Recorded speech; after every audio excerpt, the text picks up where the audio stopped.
अस्सलाम वालेकुम स्टूडेंट्स, कैसे हैं आप। उम्मीद करता हूं आप सब खैर आफियत से होंगे।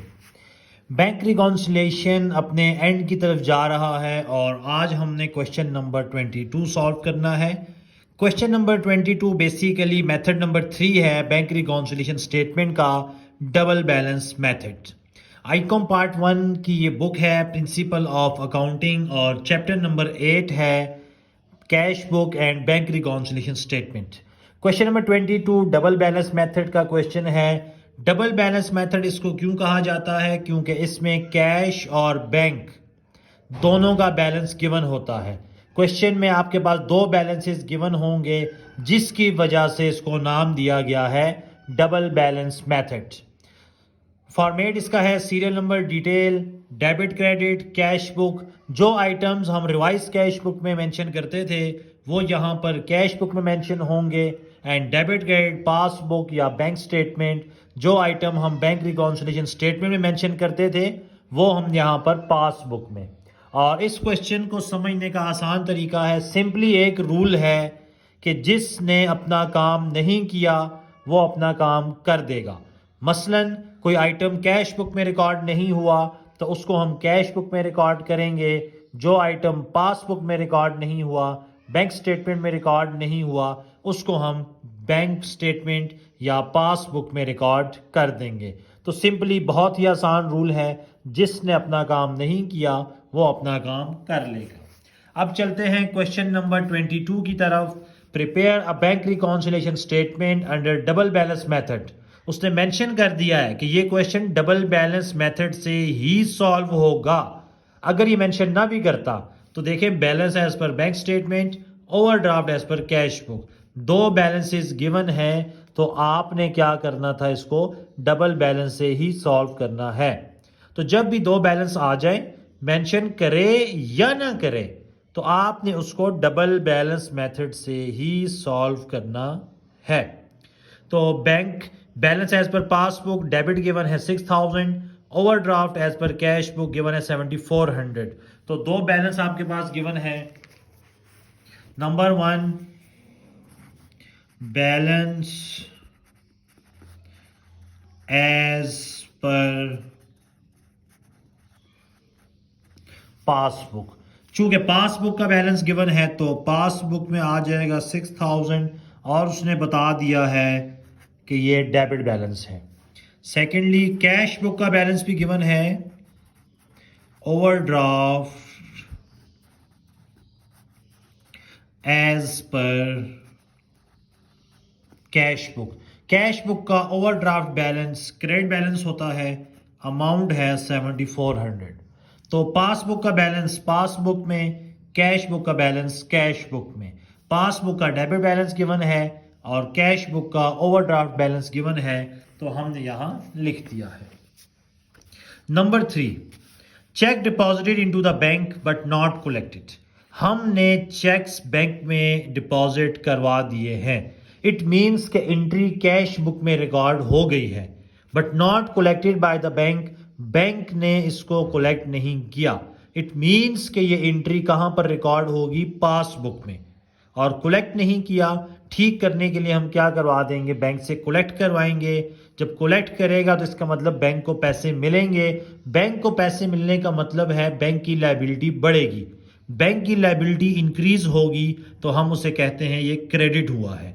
और वैसे भी हम लेक्चर नंबर 1, 2, 3 में एक्सप्लेन कर चुके हैं कि अनकलेक्टेड चेक्स ऑलवेज क्रेडिट होंगे ठीक करने के लिए। लेकिन दोबारा समझा दिया है कि बैंक जब कलेक्ट करेगा इंक्रीज होंगे, लायबिलिटी बढ़ेगी तो वो क्रेडिट करेगा।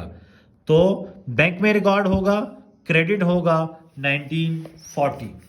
पासबुक में 1940 क्रेडिट और नाम है इसका uncollected checks.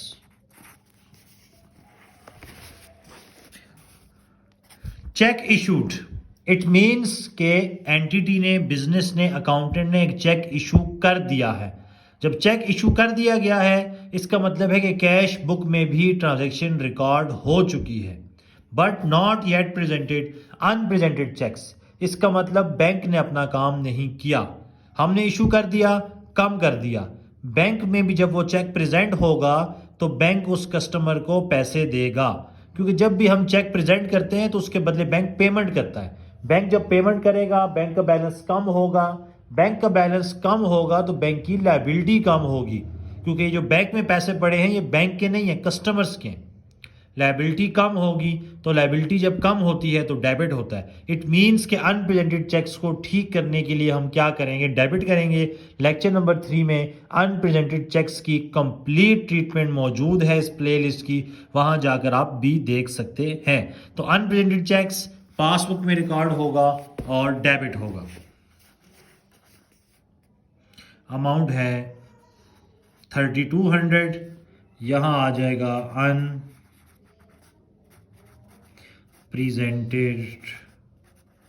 Checks. Number 5, banker charge 60 for commission. Bank को चार्ज कर दिया गया है, इसका मतलब बैंक अपने पास रिकॉर्ड कर चुका है। कहां रिकॉर्ड नहीं हुआ? कैश बुक में। और बैंक ने क्या रिकॉर्ड किया? Expenses, charges, expense. इसका मतलब ये एक्सपेंस बैंक में रिकॉर्ड हो चुका है, कैश बुक में रिकॉर्ड नहीं हुआ। और जब हम कैश बुक में रिकॉर्ड करेंगे तो उससे हमारा बैंक का बैलेंस कैश बुक में क्या होगा? डिक्रीज। और जब बैंक का बैलेंस डिक्रीज होगा तो एसेट्स डिक्रीज होगा, एसेट्स जब डिक्रीज होंगे तो क्रेडिट होगा। इट मीन्स कि ये एंट्री कैश बुक में रिकॉर्ड होगी, क्रेडिट होगी, और कितने अमाउंट से? 60 से। डिटेल में हम लिख देंगे banker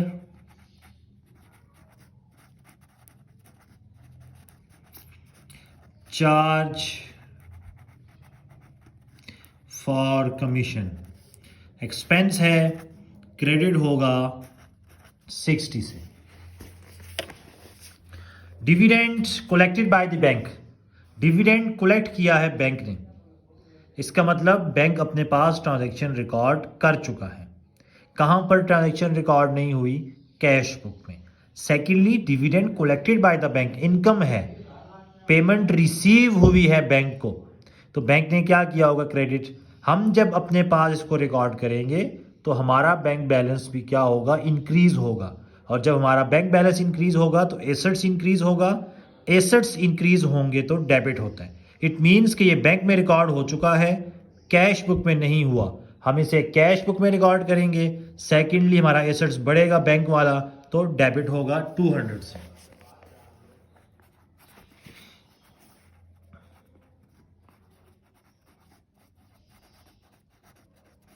dividend collected by the bank, bank बढ़ जाएगा, डेबिट 200।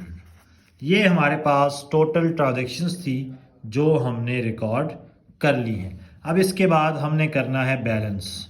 डिटेल में लिखेंगे हम करेक्ट बैलेंस। रूल वही है, सबसे ऊपर क्रेडिट है तो क्रेडिट और क्रेडिट ऐड हो जाएगा। 7400 प्लस 60 7460, उसमें से 200 माइनस कर देंगे 7260। इसी तरह पासबुक में भी ऊपर आप देखें डेबिट है 6000, इसमें से क्रेडिट लेस कर देंगे और फिर डेबिट ऐड कर देंगे 3200, तो ये भी आ जाएगा 7260। तो ये हमारे पास सवाल नंबर 22 था। Question number 22, double balance method, जहां पर पासबुक और कैश बुक दोनों का बैलेंस गिवन था।